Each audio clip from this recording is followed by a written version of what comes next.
더불어민주당의 이른바 검수완박 압박에 국민의힘은 어떤 대응 카드를 뽑아들까요?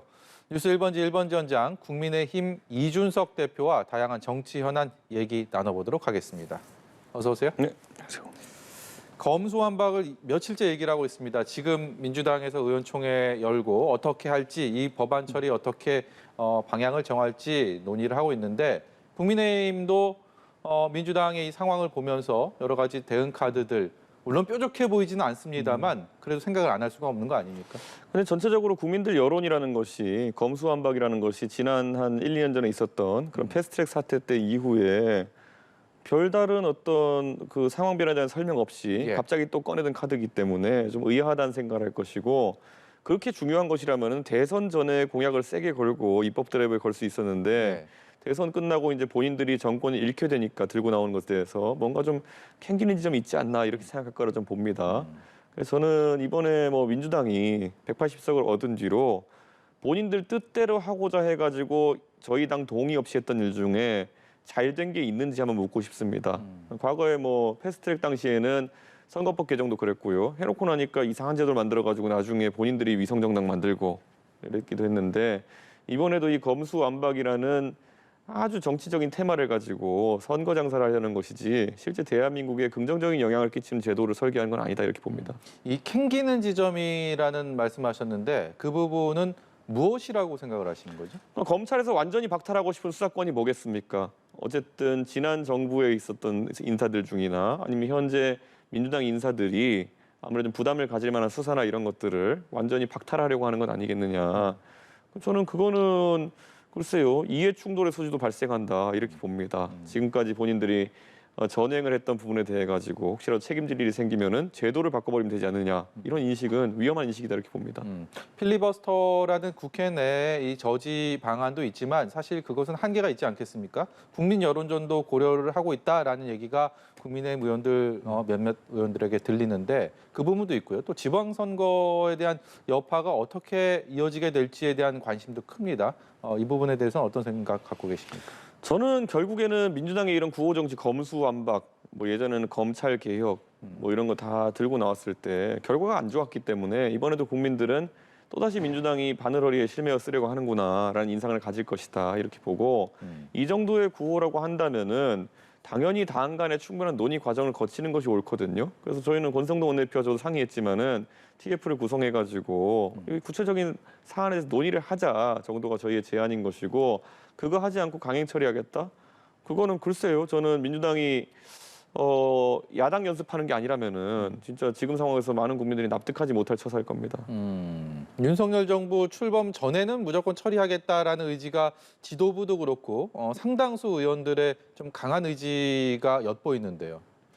저는 아마 지방선거를 앞두고 오히려 좀 이런 쟁점을 만들려는 게 아니냐, 좀 그런 생각이 들어가지고, 하여튼 최근에 민주당이 무리하게 추진하려고 했던 것들, 언론중재법 같은 것도 그렇고요. 거의 다 결국에는 여론에 부딪혀가지고 실패하고, 그리고 또 개악이라고 할 만한 법안들이었거든요. 저는 민주당이 지금이라도 민심을 좀 알았으면 좋겠고, 들어보니 민주당의 공동 비대위원장을 하고 있는 박지원 비대위원장도 이 검수완박에 대해서 속도 조절론을 이야기했다고 하던데, 글쎄요, 저는 나름 본인들이 쇄신을 하겠다고 해가지고 불러온 공동 비대위원장이라면은 그 사람이 하는 말, 특히 젊은 세대가 하는 말에 대해 가지고 깊게 생각해 봐야 되지 않을까 싶습니다.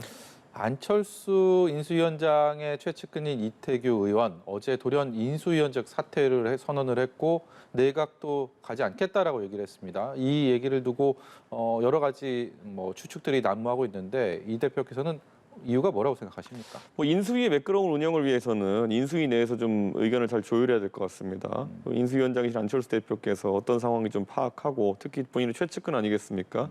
왜 이런 사태가 발생했는지에 대해서 국민들에게 좀 소상히 설명하실 필요가 있지 않나, 이런 생각을 합니다. 저는 지금 이제 공동정부론이라는 것이 처음에 나왔을 때 저희가 대선 과정에서 구체적인 요구사항을 교환하거나 아니면 구체적인 어떤 약속을 하게 되면은 후보자 매수에 대한 어떤 그 처벌을 받게 된 상황이었습니다. 그렇기 때문에 서로 간의 신뢰를 바탕으로 해가지고 이런 그 단일화 또는 이제 후보 사퇴를 했기 때문에 저는 지금도 신뢰를 기반으로 많은 문제를 풀어나가야 된다 이런 생각을 하고 있습니다. 이 공동정부 구성하는데 이태규 의원의 어제 선택이 좀 실금이 가는 건 아니냐, 있다라는 전망도 있는데요. 우리 당선인 같은 경우에는요, 그 실력 위주의 인사를 하겠다라고 했고, 보은 인사 또는 그리고 할당 인사, 이런 성별이나 지역에 따른 인사를 하지 않겠다고 했거든요. 오로지 국민만 바라보고 그 부처를 이끌기 가장 적합한 사람을 뽑겠다는 것이고, 실제 당선인의 첫 번째 조각 인선안을 보면은 그 안에 윤석열계라는 이름을 붙일 수 있는 사람 별로 없습니다. 그러니까 특히 윤석열계라는 계파를 챙기고 있다는 인상도 들지 않고, 예. 원희룡 그 내정자 같은 경우에는 그분은 경선 때 오히려 경쟁했던 분이었습니다. 한덕수 총리 같은 분들도 뭐 그렇게 그전까지 정치적인 인연이 깊진 않았었고, 예. 그러다 보니까 우리 당선인은 실력에 맞게 적재적소에 임대자를 배치하겠다는 의사가 있는 것이지 뭐 윤석열계도 안 챙기는 상황 속에서 안철수 개라고 해서 챙길 수는 없는 거 아니겠습니까? 그래서 굉장히 세심한 판단하고 있다는 생각이 듭니다. 합당 과정에는 좀 어떤 영향이 있겠습니까? 합당은 그것과 전혀 별개로 저희가 협상을 하고 있었고요. 사실 그저께쯤 거의 대부분의 쟁점에 대해서 타결이 됐었습니다. 그래서 지금 일부 언론에서 무슨 당직자 승계 문제에 대해 가지고 이견이 있다 뭐 이런 얘기가 나오던데 그 이견도 다 타결된 후였습니다. 근데 갑자기 어제 아침쯤에 그 국민의당 쪽에서 입장 변화가 좀 있어가지고 저희에게 연락이 왔는데 뭐 합당 저희가 협상하는 쪽에서는 전혀 감지하지 못하고 있었던 그런 갈등이었던 것 같습니다. 이준석 대표가 안철수 위원장이랑 그다지 관계가 좋지 않았다는 것은 대선 과정에서 많은 분들이 아실 겁니다. 실제로 어떤 생각을 갖고 계시는지 잘 모르겠습니다만 이번 과정에서 최근에 공동 선대위원장 지방선거 얘기를 했고 안철수 위원장은 여기에 대한 답을 안 한 상황에서 19초력까지 하겠다라는 얘기도 인터뷰에서 하셨더라고요. 지금은 어떤 상황입니까? 사실 선대위원장은 굉장히 명예로운 자리입니다. 예를 들어 지방선거를 저희가 승리로 이끈다면은 그 지방선거를 이끌었던 선대위원장의 가치라고 하는 것은 당연히 굉장히 높아질 것이고 특히 이제 합당을 한다면은 우리 당에서 계속 정치 활동을 하셔야 되는 안철수 대표 위치이기 때문에 좋은 기회를 제공하고 좋은 예우를 하려고 한 겁니다. 근데 거기에 대해서 어떤 연유에서인지 안철수 대표께서 한번 이제 고사를 하셨는데 당 입장에서는 당연히 훌륭한 분을 모시고 싶어하는 노력은 지속할 것이고요. 저는 안철수 대표께서 윤석열 정부의 인수위원장을 지내셨으면은 윤석열 정부의 성공을 위한 무한 책임과 함께 무한한 어떤 그런 노력을 하실 것이다 이렇게 믿고 있습니다. 조만간 별도로 회동할 계획이 좀 있습니까? 요즘은 워낙 인수위 업무에 바쁘셔가지고 제가 사적으로 이제 뭐 통이동에 가서 뭐 이렇게 회의하고 이럴 기회는 없지만은 좀 인수위 업무가 이제 좀 안정화되고 좀 이제 뭐 시간이 나게 되면은 당연히 제가 가서 이야기할 수 있습니다. 그런 부분은. 선대위원장을 좀 맡아달라. 네, 19초를 해야죠. 알겠습니다. 조금 전에 윤석열계는 없다라고 말씀하셨는데 윤심은 있는지 그 부분을 좀 얘기해 보고 싶은데요. 지방선거에 윤심이 있느냐를 가지고 또 이제 얘기가 나오는데요. 저는 당선인과 선거를 앞두고 긴밀하게 몇 번 이야기하면서 윤심은 확실히 있다는 생각을 했습니다. 근데 그 윤심이라고 하는 거는 무조건 이기는 선거를 하겠다는 생각입니다. 당선인이 저에게 몇 번이나 강조했던 건 뭐냐면은 윤석열 정부의 성공에 있어 가지고는 의석수는 민주당이 앞으로 2년간 압도적인 의석수를 가져갈 테니 결국에는 지방선거에서 좋은 성적을 내서 지방행정과 같이 버주를 맞춰가지고 윤석열 정부의 철학을 구현할 수밖에 없다. 그렇기 때문에 저한테 대표님께서는 꼭 이기는 방식으로 공천을 하고 이기는 방식으로 선거 전략을 짜가지고 지방선거를 이기자는 취지의 이야기를 하셨거든요. 그러니까 저는 그 원칙에서 벗어나지 않기 위해서 지금 당무를 저희가 하고 있습니다. 지방선거에 윤심이 작용한다면이라고 가정을 한다면 지금 가장 큰 관심을 불러모으는 지역은 뭐니 해도 경기지사입니다. 김은혜 의원 그리고 유승민 전 의원 여기에 윤심은 특정한 후보에게 좀 쏠릴 것이다라는 전망이 지배적인데요. 어떻습니까? 저는 윤심이라고 하는 것은 아까 말했던 것처럼 가장 경쟁력 있고 이길 수 있는 후보, 상대 후보를 이길 수 있는 후보에 대해서 그걸 국민들과 당원들께서 경선을 뽑아주시면은 적극 지원하면 된다는 그런 경쟁주의이지 윤심이 뭐 누굴 밀어가지고 누굴 떨어뜨리고 뭐 누가 잘 됐으면 좋겠다 이런 구체적인 형태로 표출될 가능성은 없다 이렇게 보고 다만 이제 윤석열 당선인과 가까웠던 인사 중에서 그런 것을 내세워서 선거 캠프에 가서 이런저런 활동하는 분들은 있겠으나 단언코 저는 그건 윤석열 당선인과 교감하에서 하는 건 아닐 것이다. 그래서 윤심이라고 하는 것은 공정한 경쟁을 통해 가지고 가장 경쟁력 있는 사람 당원과 국민이 뽑아주시면은 전폭적으로 그 사람을 당에서 지원해가지고 당선시키라는 그런 마음일 겁니다. 지방선거 판세는 좀 어떻게 보고 있습니까? 우선 저희가 윤석열 정부 출범과 함께 윤석열 정부에 대한 기대가 조금 섞인 선거이기 때문에 좋은 성적을 예측하는 분도 있겠지만은 저희가 2006년 지방선거 이후로 거의 16년 동안 저희가 지방선거에서 그 뒤로 고전을 해왔던 게 사실입니다. 그래서 쉽게 보면 안 되는 선거이고 특히 이 수도권과 충청권에 있어가지고 승리를 가져오기 위해서는 훌륭한 인재를 공천함과 더불어 가지고 지역 공약을 굉장히 세세하게 낼 필요가 있다. 윤석열 정부 초기에 여러 국정 과제나 이런 데 그런 지역 주민의 바람이 반영될 수 있도록 당과 그리고 인수위, 나중엔 당과 정부가 굉장히 긴밀한 소통을 할 계획입니다. 특히 경기도 같은 경우는 집안 싸움도 치열하지만 본선에 가서도 지난 대선에서 패배한 지역이기 때문에 과연 국민의힘이 얼마나 선전할 것인지 승리를 할 것인지 관심이 큰데요. 여기에 대한 판세 전망은 어떻습니까? 경기도야말로 이제 젊은 어떤 세대가 많이 최근에 이제 살고 있는 그런 곳이고 그리고 인구도 젊은 세대 위주로 늘고 있기 때문에 젊은 세대가 관심 가질 만한 정책 공약으로 승부를 봐야 된다는 생각을 하고 있습니다. 특히 경기도 주민들이 많은 관심을 가지시는 이 통근 문제라든지 결국에는 지금까지는 광역 교통망에 있어가지고 얼마나 잘 갖춰졌냐에 따라 가지고 출퇴근 시간에 하루에 속된 말로 길에서 1시간을 더 버리느냐 마느냐 이런 차이가 나는 곳이기 때문에 저희가 매우 적절한 광역 교통망 대책과 그리고 일기 신도시 같은 경우에는 이제 주택의 노후화나 이런 것들로 인해 가지고 재건축 리모델링 이슈가 지금 등장하고 있습니다. 예. 그래서 저희가 특히 저희 당에서는 일기 신도시 문제에 대해 가지고는 굉장히 세심한 정책 연구를 하고 있습니다. 그래서 일기 신도시와 그리고 교통망 이 두 가지가 키워드라고 보고 준비하고 있습니다. 네, 오늘 윤석열 당선인이랑 박근혜 전 대통령이 회동을 했다는 소식 전해드리고 있는데 그 사진이 좀 준비된 게 있습니까? 예, 좀 보면서 얘기를 했으면 좋겠는데요. 윤석열 당선인 대구 사저를 찾아가서 여러 얘기를 나눴고 50분 동안 참 화기애애했다라고 전하고 있는데요. 앞서서는 이제 윤석열 당선인의 목소리와 배석자들의 얘기를 들었고 지금 공개된 사진은 이 만남의 현장을 찍은 사진입니다.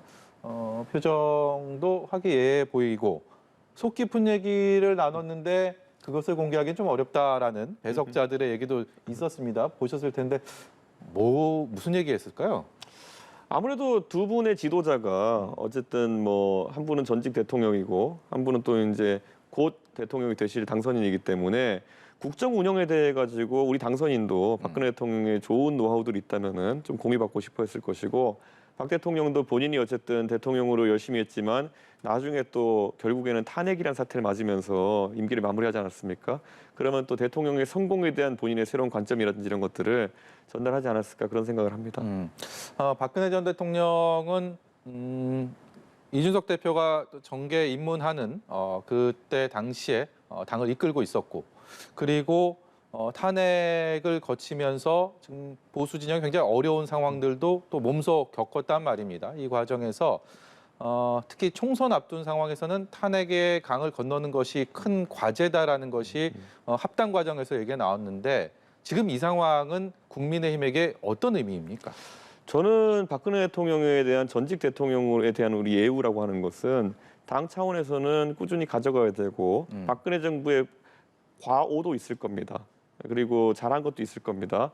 그걸 그대로 계승하는 것이 우리 국민의 힘입니다. 그렇기 때문에 잘못한 부분에 대해 가지고는 항상 국민들한테 겸손한 자세로 반성하는 모습을 보이고 반면교사로 삼아서 다시는 그런 일이 반복되지 않겠다는 것을 이야기하고 예. 또 박근혜 정부에 잘한 일이 있다면은 그런 것들은 보수 정권의 업적으로 승계될 수 있도록 하는 것이 중요하다. 그래서 저희는 뭐 박근혜 대통령에 대해 가지고는 개인적인 감정 가진 분도 많고요. 저만 해도 아까 언급한 것처럼 정치에 저를 입문시키신 분이기 때문에 네. 항상 고마움과 더불어 가지고 제가 그런데 대구에서 그때 전당대회 때 연설하면서 탄핵은 그 시점에서는 어쩔 수 없었고 정당했던 판단이었다라고 예. 이야기했던 것처럼 그 두 가지 복잡한 관점을 가지고 이 박근혜 대통령에 대해서 바라보는 것 같습니다.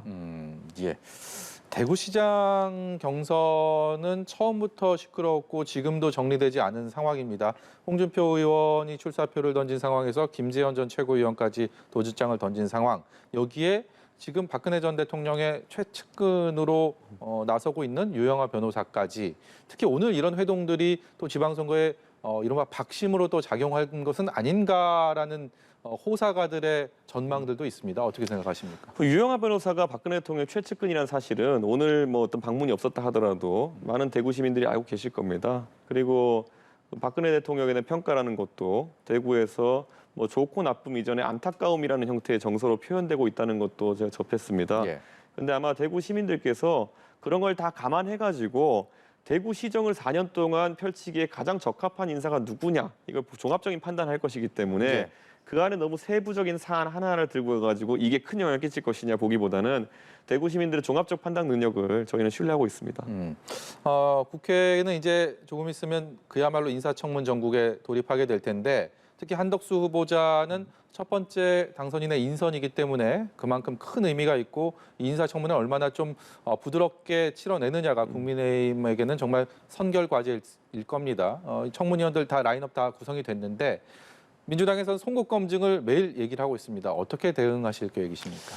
민주당이 이미 15년 전에 본인들이 그 총리로 모셨고 그래서 인사 검증을 했던 분입니다. 그렇기 때문에 한덕수 총리가 그때 임명되실 때도 큰 문제가 없었기 때문에 임명되었을 것이고요. 지금도 그 이후에 뭐 15년간의 이력을 보면 크게 문제될 만한 이력이 없다라고 저희는 판단하고 있습니다. 그리고 한덕수 총리 같은 경우에는 굉장히 상징성 있는 분인 게 우리나라에서 보통 경제, 문재인 정부 때 보면 경제 이야기하면은 일자리 부동산 문제 정도, 그러니까 내치에 해당하는 경제 문제만 주로 다뤘던 적이 있거든요. 그래서 문재인 대통령 시기에는 저희가 참 안타까웠던 것이 우리가 수출 산업을 새로 일으키고 대통령께서 순방 외교를 통해 가지고 우리의 경제 영토를 넓히고 이런 통상의 측면에서는 물론 코로나도 있었지만은 성과가 좀 미진했고 노력이 미진했다는 평가가 있습니다. 그런데 한덕수 총리 지명자 같은 경우에는 통상 문제 그리고 국제적인 경제 관계에 있어 가지고는 대한민국의 손꼽히는 전문가이고 외교까지도 통할해서 다룰 수 있는 분입니다. 그렇기 때문에 많은 분들이 기대하는 거는 이제 경제에 있어서도 내치의 관점과 외치의 관점이 공이 들어가는 그런 새로운 어떤 경제 행보가 나오지 않을까. 그런 기대감이 더 크고 만약에 그런 부분의 정책 검증이 제대로 이루어진다면은 아마 청문회 과정을 통해 가지고 우리 국민들이 한덕수 총리 지명자에게 큰 기대를 가지게 될 거라 봅니다. 예, 잠깐 물 한 모금 마시죠. 너무 지금 말씀을 많이 제가 여쭤보고 있어서 이제 집권 여당의 당 대표로 권성동 신임 원내대표와 한 1년 정도 한 배를 타고 당을 이끌어가는 상황을 맞게 됐습니다. 호흡에 문제가 없겠습니까? 저랑 원래 친합니다. 근데 이 대선 과정에서 제가 그 질문을 드리는 것은 윤핵관이라는 말이 등장을 했었고 그게 어떻게 보면 좀 나쁜 이미지로 많은 국민들에게 좀 전달된 면이 있습니다. 그리고 윤핵관이라는 얘기를 처음 꺼내고 많이 전파한 사람이 또 이준석 대표이기 때문에 권성동 원내대표 같은 경우는 윤핵관 중에 윤핵관으로 워낙 또 유명한 상황 아닙니까? 그렇기 때문에 여쭤보는 겁니다. 이게 윤핵관이라는 용어가 처음에 사용될 때는 일부 언론에서 아니 충분히 바로 말해도 되는 분들이 실명으로 이야기해도 되는 분들이 익명으로 윤석열 측 핵심 관계자라는 이름으로 본인이 인터뷰를 하기 시작하면서 당에 해가 되는 그리고 이간에 가까운 여러 가지 발언을 하면서 그런 걸 자제해라. 윤핵관이라는 사람들은 발언을 자제해라. 익명으로 하는 걸 자제해라라고 시작했던 건데 그게 이제 좀 아무래도 유행어 비슷하게 입에 착착 붙으면서 뭐 친윤계를 전체적으로 통할해서 이이야기하는 것처럼 돼버렸거든요. 그 유행을 시키는데 좀 역할을 많이 하셨습니다. 초기에 그 용법이라고 하는 거는 익명 인터뷰하는 윤석열 측 핵심 관계자라는 사람에 대해서 이제 속된 말로 저격을 한 것인데 어찌 보면 과거에 친박, 친이 같은 친윤을 대체한 단어로 윤핵관이 쓰이게 되면서 굉장히 범위가 넓어진 거거든요. 제가 그래서 예전에 농담 삼아서 대선 중에 권성동 의원 제가 앉아가지고 이 대표 내가 윤핵관인가 그래가지고 익명 인터뷰 하신 적 있어요 그랬더니 아니 그랬더니 그럼 아닌데요 이랬거든요. 그러니까 그런 어떤 부정적 뉘앙스의 윤핵관이라고 한다면은 근데 위험하겠지만은 권성동 의원은 말 그대로 당선인과 교감이 되는 측근으로서 윤핵관이라고 한다면은 그건 오히려 당정 간의 협의라는 데 있어가지고 굉장히 좋은 어떤 그 매개체가 되거든요. 그래서 저는 원래 저랑 권성동 의원이랑 친분 관계가 있었고 그리고 특히 이제 대선 과정을 겪으면서 저희가 굉장히 많은 것들 같이 하면서 또 함께 이뤄낸 성과가 윤석열 대통령 당선이기 때문에 저는 큰 문제 없다 이렇게 봅니다. 알겠습니다. 이준석 대표 개인 얘기 좀 해보겠습니다. 정치인으로서 10년이 조금 넘었고요. 그리고 당 대표로서 1년을 앞두고 있는 상황입니다. 이 대표에게는 어떤 시간이었습니까? 아무래도 저는 제가 당대표 임기가 2년인데요. 제 임기 초반부 1년은 대선과 지선이 연이어 있다 보니까 굉장히 힘듭니다. 왜냐하면 선거 때는 정치권이 다 예민해지게 마련이고 그 예민함 속에서 서로 오해도 많이 생기고 이렇게 됩니다. 그렇기 때문에 저는 빨리 이 지방선거를 빨리 마무리하고 싶습니다. 예, 지방선거 마무리하고 당의 개혁 과제들, 정당 구조에 대한 개혁이라든지 이런 것들을 꾸준히 좀 진행하고 싶은 생각입니다. 이 본인을 둘러싼 이미지가요. 네. 뭐 소통 그리고 통찰력 뭐 이런 얘기들도 하고 또 갈라치기, 젊은 꼰대 뭐 이런 얘기도 들어보셨을 겁니다. 이 자타공인 뉴스메이커인데 그러다 보니까 이 좀 반대하는 적들도 소위 좀 많습니다. 어떻게 생각하십니까? 그러니까 이렇게 생각해요. 제가 이제 정치하면서 10년간 제가 하려고 했던 거는 매 시점마다 그래도 제가 생각하기에 옳다고 생각하는 이야기를 하는 거거든요. 그게 때로는 주류에 반하는 이야기일 수 있습니다. 과거에는 제가 보수정당에서 박근혜 대통령이 영입된데도 탄핵은 정당하다 얘기를 하기도 했고요. 그래서 보수 진영에서 많은 공격 받았죠. 그리고 그다음에 부정선거론 같은 게 많을 때 예. 보수 쪽에 있는 사람들 많이 믿었거든요. 저는 제가 과학적으로 들여다보니까 이거는 말이 안 된다. 그러니까 그것과 싸웠고 지금도 보면은 전장현 문제 같은 것도 많은 분들이 이야기하지만은 저는 예를 들어 장애인에 대해서 얘기한 것도 아니고 전장현이라는 단체가 이렇게 시위를 하는 데 있어가지고 그냥 일반 서울 시민의 이동을 제약하는 방식으로 본인들의 뜻을 관철하려고 한다면은 이게 만약에 허용된다고 하면은 앞으로 대한민국에서 많은 사람들이 지하철을 점거하는 방식으로 본인의 의사를 관철하려고 할 겁니다. 그래서 이거는 받아들일 수 없다. 원래 지하철 같은 경우에는요. 원래 노동자에게 있어서 파업권 같은 게 굉장히 중요한 권리거든요.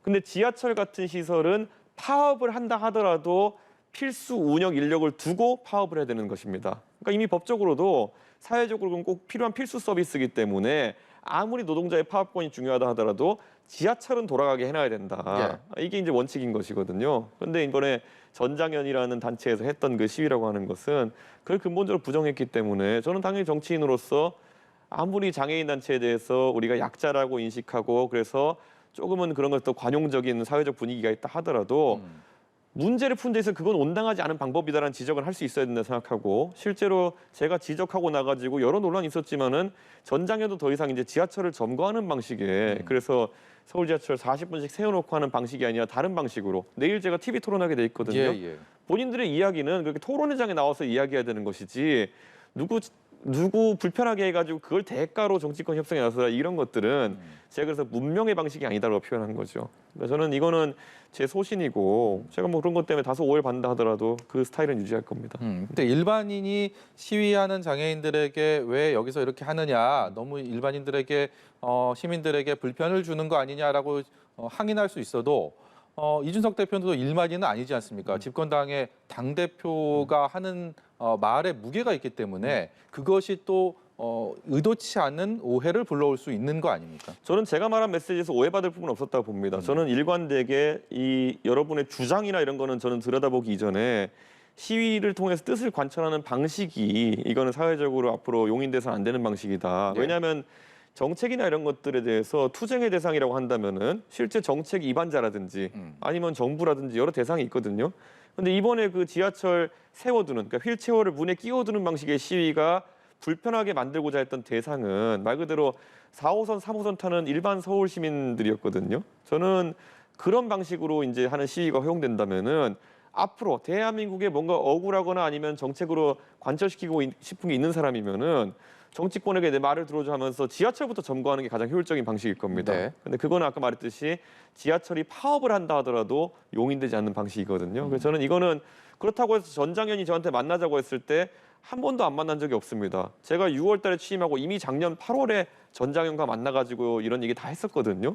그러니까 정치권이 안 만나주는 것도 아니고 그들의 요구사항을 안 들어주겠다는 것도 아니고 그런데 점거부터 하고 시작하자? 이거는 저는 앞으로 용인될 수는 없는 방식이라고 생각합니다.